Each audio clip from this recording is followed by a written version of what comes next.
सावधान साल 2026 की ये होली अपने साथ ग्रहण को लेकर आई है, जो कि भारत में भी साफ साफ रूप से नजर आएगा।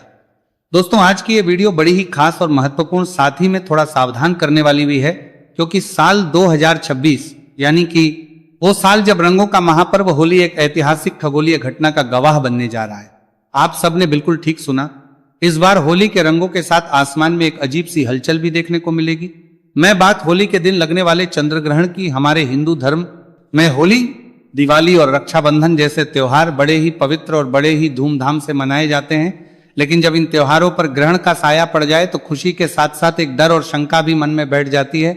साल 2026 की होली पर कुछ ऐसा ही सहयोग बनने जा रहा है। ज्योतिष शास्त्र के अनुसार होली और चंद्र ग्रहण का एक ही दिन होना एक बहुत ही बड़ा और दुर्लभ संयोग है। 17 फरवरी 2026 के दिन हम सभी ने सूर्य ग्रहण को झेला। इसके ठीक 15 दिन के बाद 3 मार्च होली के दिन अब चंद्र ग्रहण हम सभी को देखने को मिलेगा, जो कि भारत में भी साफ साफ रूप से नजर आएगा, जिसका असर न केवल हमारी कुंडली पर बल्कि हमारे भाग्य पर, यहां तक कि शेयर मार्केट पर भी इसका भारी असर हम सभी को देखने को मिलेगा। इतना ही नहीं, हमारी पूजा पाठ के साथ साथ ही पूरी दुनिया के वातावरण पर भी ये भारी पड़ने वाला है। तो आज इस वीडियो में मैं आप सभी की इसी दुविधा को दूर करने जा रही हूं, जो कि इस वक्त आप सभी के मन में हलचल मचाए हुए है। जैसे कि होलिका दहन का सही समय क्या होगा, 2 मार्च को होली मनाए या फिर 3 मार्च को रंगों वाली होली किस दिन खेली जाएगी, और बरसाने में होली कब मनेगी, चंद्र ग्रहण भारत में किस समय पर दिखाई देगा, और सूतक काल कब शुरू होगा और कब समाप्त होगा, इस दौरान क्या क्या सावधानियां बरतने की आवश्यकता है, और हमारी कुंडली पर इसका कैसे असर पड़ेगा। सबसे जरूरी बात, ग्रहण खत्म होने के बाद और होलिका दहन से पहले आपको कौन से काम जरूर करने चाहिए ताकि आपके परिवार पर कोई भी आंच ना आए। तो निवेदन है आपसे, आप सभी अपना सभी कार्य 15 मिनट के लिए साइड में रखकर इस वीडियो को पूरा अंत तक देख लीजिए, क्योंकि आज आपको होली 2026 का पूरा पंचांग, ज्योतिष का हाल और इस चंद्र ग्रहण का हमारी किस राशि पर क्या प्रभाव पड़ेगा, एक एक करके संपूर्ण जानकारी प्रस्तुत करूंगा। हमारी के संपूर्ण जानकारी का के साले समान दिलाना। चलिए सबसे पहले बात कर लेते हैं उस कंफ्यूजन की, जिस उलझन की वजह से हमारी तिथियों को लेकर मन में कंफ्यूजन बन जाता है। तो देखिए, हिंदू पंचांग की बात करें तो होली का त्योहार फागुन मास की पूर्णिमा तिथि को मनाया जाता है, और साल 2026 में फागुन पूर्णिमा की जो तिथि है वो 2 मार्च की शाम को शुरू होकर 3 मार्च की शाम तक रहेगी। यहीं से सारा कंफ्यूजन शुरू होता है। आमतौर पर हम जिस दिन पूर्णिमा की शाम होती है उसी दिन होलिका दहन करते हैं, लेकिन साल 26 में 3 मार्च की शाम को यानी कि पूर्णिमा की शाम के समय में आसमान में चंद्र ग्रहण लगेगा। और हमारे शास्त्रों की बात करें तो ये अटल नियम है कि ग्रहण काल में कोई भी शुभ कार्य या पूजा या अग्नि प्रज्वलित करना सख्त मना होता है। ग्रहण के समय किया गया होलिका दहन शुभ फल प्रदान नहीं करता है बल्कि दोष पैदा करता है। तो फिर होलिका दहन कब किया जाए, तो देखिए, ज्योतिष और पंचांग के अनुसार, जानकारों के अनुसार इसका सटीक ये निकलता है कि 3 मार्च की शाम को ग्रहण है, इसलिए साल 2026 में होलिका दहन 2 मार्च 2026 की रात को किया जाएगा। जी हाँ दोस्तों, तारीख को थोड़ा नोट कर लीजिएगा, होलिका दहन 3 तारीख को नहीं बल्कि 2 मार्च की मध्य रात्रि में होगा। लेकिन रुकिए, 2 मार्च को भी एक बाधा है, और बाधा यह है कि 2 मार्च को शाम होते ही भद्रा लग जाएगी। तो आप तो जानते ही हैं कि भद्रा काल के दौरान होलिका दहन या कोई भी शुभ कार्य करना काल विपरीत बुद्धि जैसा माना जाता है। भद्रा में किया गया होलिका दहन परिवार, समाज और देश के लिए अशुभ होता है, इसलिए हमें भद्रा के खत्म होने का इंतजार करना पड़ेगा। तो साल 2026 में होलिका दहन का सबसे शुद्ध और सबसे शुभ मुहूर्त जो है, जो कि निकलकर सामने आ रहा है, वो है 2 मार्च को देर रात यानी कि 3 मार्च की शुरुआत होने वाली जब होगी। रात के समय में 12:50 से लेकर रात को 2:02 तक ये वो समय है जब भद्रा की पुंज होगी या भद्रा समाप्त हो चुकी होगी। ये लगभग 1 घंटा 12 मिनट का समय हमें मिल रहा है, और आप इस समय में पूरी श्रद्धा और विधि विधान से होलिका दहन कर सकते हैं। इस समय अग्नि प्रज्वलित करना आपके घर से नकारात्मकता को जलाकर राख कर देता है। तो वीडियो में आगे मैं आप सभी को बताऊंगा कि इस बार रंगों वाली होली किस दिन खेली जाएगी, बरसाना में होली कब है, सूतक काल का सही समय क्या है, और ग्रहण के गर्भवती महिलाओं को क्या सावधानी रखनी है। ये जानकारी बड़ी ही सूक्ष्म और महत्वपूर्ण है। लेकिन उससे पहले एक काम आप सभी को करना है, कमेंट सेक्शन में आप अपना नाम, स्थान और डेट ऑफ बर्थ लिख दीजिए, ताकि इस चंद्र ग्रहण के समय आपकी डेट ऑफ बर्थ के अनुसार राशि के अनुकूल क्या उपाय बनता पड़ेगा वो मैं आपको रिप्लाई के माध्यम से ही बता दूंगा। साथ ही साथ ओम सोमाय नमः भी जरूरी लिखिएगा, ताकि इस चंद्र ग्रहण का कोई गलत प्रभाव आप पर ना पड़ पाए। साथ ही अगर मेरे चैनल, मेरी आवाज को आप पहली बार सुन रहे हैं तो चैनल को सब्सक्राइब करके पास वाले बेल आइकन को प्रेस करके रखिएगा और वीडियो को लाइक कर दीजिएगा, क्योंकि हम यहाँ सभी व्रत और त्योहारों की सही शास्त्रीय जानकारी प्रदान करते हैं। ज्योतिष शास्त्र और पंचांग के आधार पर आपको बताते हैं कौन सी तिथि कब है, व्रत आदि कब करना है, क्या विधि है, क्या नियम है और क्या गलती नहीं करनी है। यदि आप सभी व्रत और त्योहारों की सही शास्त्रीय जानकारी पाते रहना चाहते हैं तो कृपया चैनल को सब्सक्राइब कीजिए और को प्रेस कीजिए। जब आप सब्सक्राइब का बटन दबाएंगे तो वहां एक घंटी का निशान बना हुआ आएगा, उसको अवश्य दबाइएगा, तभी आपको हमारे सारे वीडियो प्राप्त होंगे, अन्यथा आपसे जानकारी छूट जाएगी। चलिए अब बात कर लेते हैं उस खगोलीय घटना की जिससे हर कोई डरा हुआ है। चंद्र ग्रहण साल 2026 का वो पहला चंद्र ग्रहण है जो कि 3 मार्च 2026 मंगलवार के दिन लगने जा रहा है और इसके ठीक 15 दिन के पहले ही 17 फरवरी को सूर्य ग्रहण भी लगा था। यह कोई मामूली ग्रहण नहीं होता है। जब 15 दिन के अंतराल में 2 बड़े ग्रहण पड़ते हैं तो उसका ग्रहण प्रभाव हम सभी के जीवन पर और हमारे देश पर भी पड़ता है। यह एक पूर्ण चंद्र ग्रहण होगा। इसका मतलब चंद्रमा पूरी तरह से पृथ्वी की छाया में आ जाएगा और लाल रंग में दिखाई देगा, जिससे कि भी कहा जाता है। अब सबसे बड़ा सवाल यह पैदा होता है कि क्या यह ग्रहण भारत में दिखाई देगा और इसका समय क्या होगा? तो जी हां, यह ग्रहण बिल्कुल भारत में दिखाई देगा। भारत के अधिकांश हिस्सों से इसे देखा जा सकेगा। इसके पीछे एक शर्त है। शर्त यह है कि यह एक ग्रस्तोदय चंद्र ग्रहण होगा।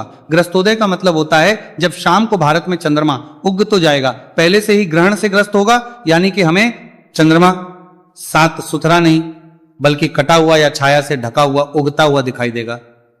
रब जान लेते हैं इसका सही समय। तो देखिए, भारतीय समय के अनुसार बात करें तो यह ग्रहण 3 मार्च को दोपहर के बाद से शुरू हो जाएगा, लेकिन चूंकि दिन में हमें चांद नहीं दिखता है इसलिए इसका महत्व शाम से शुरू होगा।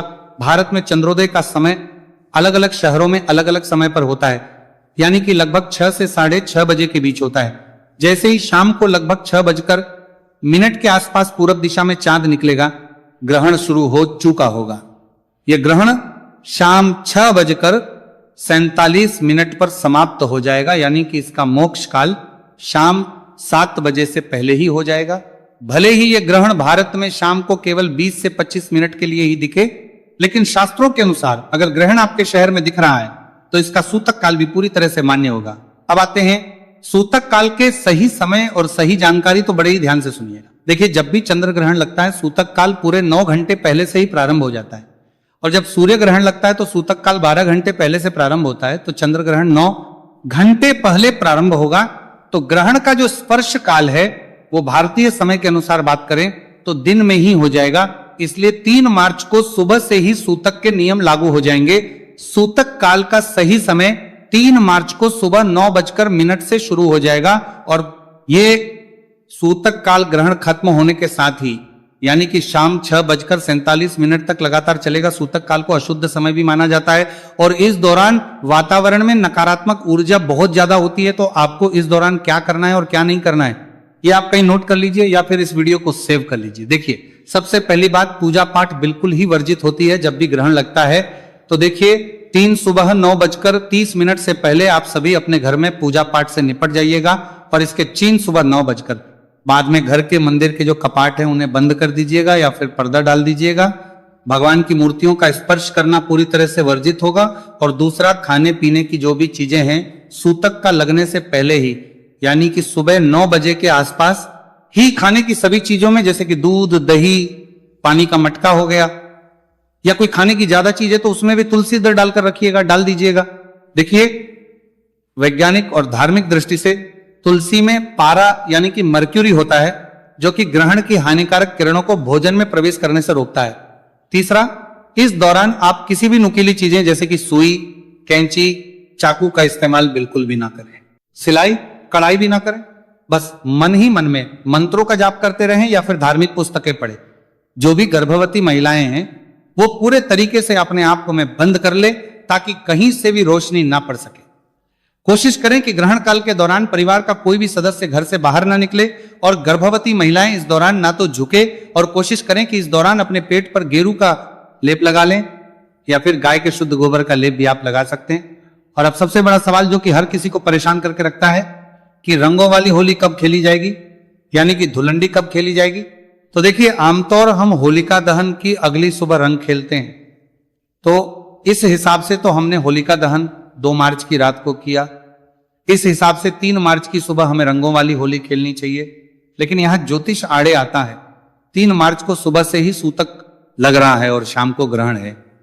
तो ज्योतिष शास्त्र कहता है कि ग्रहण के दिन उत्सव नहीं मनाना चाहिए। ग्रहण का दिन संयम, तप और जप का दिन होता है, ना कि शोर शराबे और ना ही हुड़दंग का। इसलिए देश के बड़े विद्वानों और काशी के पंचांग के अनुसार रंगों वाली होली 3 मार्च को नहीं बल्कि 4 मार्च 2026 बुधवार को खेली जाएगी।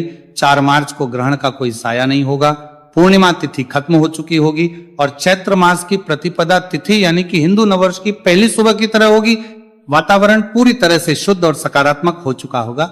इसलिए 4 मार्च को आप जी भर के रंगों वाली होली खेलें, गुलाल उड़ाएं और होली मिलन समारोह बड़े ही प्रेम और धूमधाम से मनाएं। इस दिन पूरी तरह से शुभ योग भी बन रहे हैं। और अब बात कर लेते हैं कि ये चंद्र ग्रहण भारत में कहां कहां पर दिखाई देगा और इसका ज्योतिष प्रभाव क्या है। तो देखिए, ये चंद्र ग्रहण मुख्य रूप से एशिया, ऑस्ट्रेलिया, अमेरिका और प्रशांत महासागर के क्षेत्रों में दिखाई देगा। ज्योतिष की दृष्टि से यह ग्रहण सिंह राशि और पूर्व फाल्गुनी नक्षत्र में लग रहा है। इसका मतलब यह है कि जिन लोगों की राशि सिंह है, इस दिन थोड़ा ज्यादा संभल कर रहने की आवश्यकता है। आपको मानसिक तनाव, बेचैनी या छोटी मोटी चोट लग सकती है, तो थोड़ा सा ध्यान और सतर्क रहिएगा। सिंह राशि के अलावा कुंभ और वृश्चिक राशि वालों को भी थोड़ी सावधानी ज्यादा बरतने की आवश्यकता है, लेकिन घबराइए नहीं। उपाय बड़ा ही सरल है। ग्रहण के दौरान आप अपने गुरु में समाज कहता है मंत्र का जाप करते हुए रहें, या फिर ओम नमः शिवाय महामृत्युंजय या फिर ओम नमो भगवते वासुदेवाय नमो नमः का जाप भी कर सकते हैं। ग्रहण काल में किया गया मंत्र जाप सामान्य दिनों के मुकाबले 100 गुना से भी ज्यादा फल देता है। इससे आप घबराएं नहीं, यानी कि आपदा नहीं बल्कि अवसर माने और जितना हो सके पुण्य कमाएं और अपनी राशि पर इसका अधिक से अधिक सकारात्मक परिणाम भी पाएं। और अब सबसे जरूरी बात कि ग्रहण समाप्त होने के बाद क्या करें और होलिका दहन से पहले क्या करें। तो देखिए, होलिका दहन तो हम 1 रात पहले कर चुके हैं, लेकिन उसकी राख और ग्रहण करना अभी बाकी है। तो 3 मार्च की शाम को जैसे ही 6:47 पर ग्रहण खत्म हो जाएगा, आपको कुछ नियम तो तुरंत ही मान्य होंगे। जैसे कि जैसे ही ग्रहण समाप्त हो तुरंत स्नान करें, घर का शुद्धिकरण गंगा जल से करें, नमक का पोछा लगाएं, नहाने वाले जल में भी गंगा जल जरूर ही डालें और जो भी कपड़े पहने हुए हैं उन्हें दोबारा ना पहने, उन्हें अच्छे से धोकर सुखा लें। घर के मंदिर से लेकर मुख्य द्वार तक जगह का शुद्धिकरण करें। चंद्र ग्रहण के बाद किया गया दान हमारी कुंडली से चंद्र दोष को शांत करता है, क्योंकि यह होली का समय है। आप किसी गरीब व्यक्ति को, सफाई कर्मचारी को या ब्राह्मण को जितना हो सके सफेद वस्तुओं का दान करें, जैसे कि चावल हो गया, चीनी, दूध, सफेद मिठाइयां हो गई, चांदी का टुकड़ा या फिर सफेद कपड़ा भी आप दान कर सकते हैं। ये दान आपके घर में सुख शांति लेकर आएगा। और अब जान लेते हैं कि इसका किस राशि पर क्या प्रभाव पड़ेगा। तो देखिए, सबसे पहले बात करते हैं सिंह राशि की। तो देखिए, सिंह राशि के जातकों के लिए इस समय चंद्र ग्रहण का प्रभाव काफी लाभकारी भी साबित हो सकता है। और विशेष रूप से बात करें तो छात्रों के लिए यह समय प्रतियोगिता, परीक्षाओं और अध्ययन में सफलता दिलाने वाला है। जो लोग राजनीतिक, प्रशासन या फिर सरकारी सेवाओं से जुड़े हुए हैं, उनके लिए यह ग्रहण काफी तरह की खुशखबरियां लेकर आने वाला है। नई गाड़ी, विवाह के योग भी बनते हुए आ रहे हैं। अगले राशि है धनु राशि। धनु राशि के जितने भी जातक हैं, इस चंद्र ग्रहण के प्रभाव शुभ और फलदायी बने रहेंगे। इस समय आपको कोई भी वाहन या संपत्ति प्राप्त हो सकती है, जिससे आपकी आर्थिक स्थिति मजबूत होगी। इसके अलावा दैनिक आय में भी वृद्धि के योग हैं और निवेश से भी अच्छा लाभ मिलने के संकेत मिल रहे हैं। अभी 15 दिन पहले जो सूर्य ग्रहण हम सभी ने देखा, उससे भी हमारी कुंडली पर काफी गहरा असर पड़ा है। आप सबने ऐसे भी किया होगा कि इन 15 दिन के समय के बीच में क्या कुछ बदलाव आप सभी को देखने को मिल रहे हैं। तो अगली राशि की बात कर लेते हैं, मकर राशि की। मकर राशि के जितने भी जातक हैं, चंद्र ग्रहण के प्रभाव से इस समय आप सभी को बड़े ही शुभ फल प्राप्त होंगे। विदेश जाने के योग भी बन रहे हैं और अगर आप सरकारी नौकरी की तैयारी कर रहे हैं तो बहुत जल्द शुभ परिणाम आपको मिलने वाला है। विवाह के योग भी बनते हुए नजर आ रहे हैं। इसके अलावा आर्थिक स्थिति मजबूत होगी और धन का प्रवाह बढ़े। इसके साथ ही आने वाले समय में आप सभी को समाज में मान, सम्मान और प्रतिष्ठा की भी प्राप्ति होगी। कुल मिलाकर यह समय मकर राशि के जातकों के लिए कैरियर, धन और सामाजिक प्रतिष्ठा की दृष्टि से फलदायी रहेगा। तो इस प्रकार से ये जो ग्रहण है इसका ये प्रभाव रहने वाला है। यहां दिखाई देगा, मैंने आपको बता दिया है। कुछ और भी रह गया हो तो आप कमेंट बॉक्स में लिख के पूछ लीजिएगा। भगवान सब पर कृपा करें। हरे कृष्णा।